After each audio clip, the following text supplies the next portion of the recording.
सभी साथियों को नमस्कार।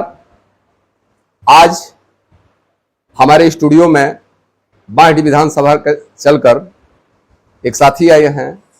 आइए इनसे इनका परिचय जानने की कोशिश करते हैं। नमस्कार, मेरा नाम शशिकांत मौर्य है और मैं बांडी विधानसभा का रहने वाला एक सामाजिक कार्यकर्ता हूं। जी, आजकल जिले में बलिया जिले के सामने जो प्रांगण था, रेलवे स्टेशन के जी सामने एक प्रांगण था, उस प्रांगण में अशोक स्तंभ लगा था और कुछ लगभग 2 सालों से सुंदरीकरण के नाम पर हटा दिया गया है। इसके विषय में आप क्या कहना चाहते हैं? देखिए, ये तो बहुत दुर्भाग्यपूर्ण घटना है।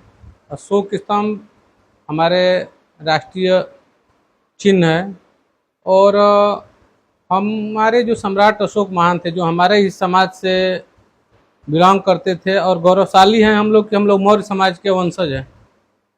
और इनके जो हमारे समाज से जुड़ी हुई जितने भी स्मृति चिन्ह हैं, उनको धीरे धीरे वर्तमान सरकार हटाने जा रही है। जैसे अभी आपने देखा होगा कि बदायूं में एक अशोक जी के नाम पे चौराहा लग रहा था, मूर्ति, वहाँ भी एक चीज़ें हुई थी। इलाहाबाद में भी ऐसी घटनाएं हुई, बनारस में भी हुई। अब ये चौथा या 5वां घटना बलिया में हुआ है।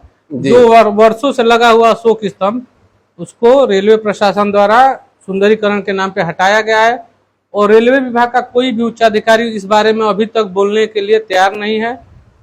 और इसके लिए हम लोग को सतत जनता से जुड़ के जो भी समाज सेवी हैं, सामाजिक कार्यकर्ता हैं, उनको इस मुद्दे पे आवाज़ उठानी चाहिए और हमको मिलजुल कर इसके लिए कार्य करना चाहिए कि पुनः वो अशोक स्तंभ रेलवे परिसर में लगे और भव्य रूप से लगे। जी जी जी।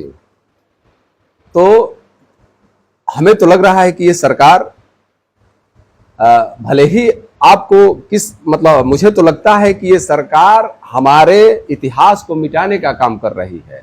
क्या ऐसा आपको अनुभव हो रहा है? इतिहास तो हर जगह से मिटाया जा रहा है, लेकिन सत्ता में जो हमारे ही समाज के कुछ लोग बैठे हुए हैं, जिनको हम चुन के सदन मेरा इशारा उधरे हैं मेरा इशारा उधरे हैं। मेरे कहने का तात्पर्य आप समझ गए और मैं आपका समझ गए, और जो हमारी ऑडियंस है वो भी चीज को समझ रहे हैं, हमारे सुनने वाले, कि हम जिनको अपना जनप्रतिनिधि बना के चुन के उच्च सदन में भेजते हैं, विधानसभा, लोकसभा, राज्यसभा में, वो समाज के लिए बोलने का काम नहीं कर रहे हैं, गूंगे बहरे बने बैठे हैं। हाँ जी, बिल्कुल। और समाज को चाहिए कि अब ऐसे लोगों को जो समाज के लिए न चले, समाज के वोट से जो राजा बनते हैं, उनको फिर चुनना नहीं है।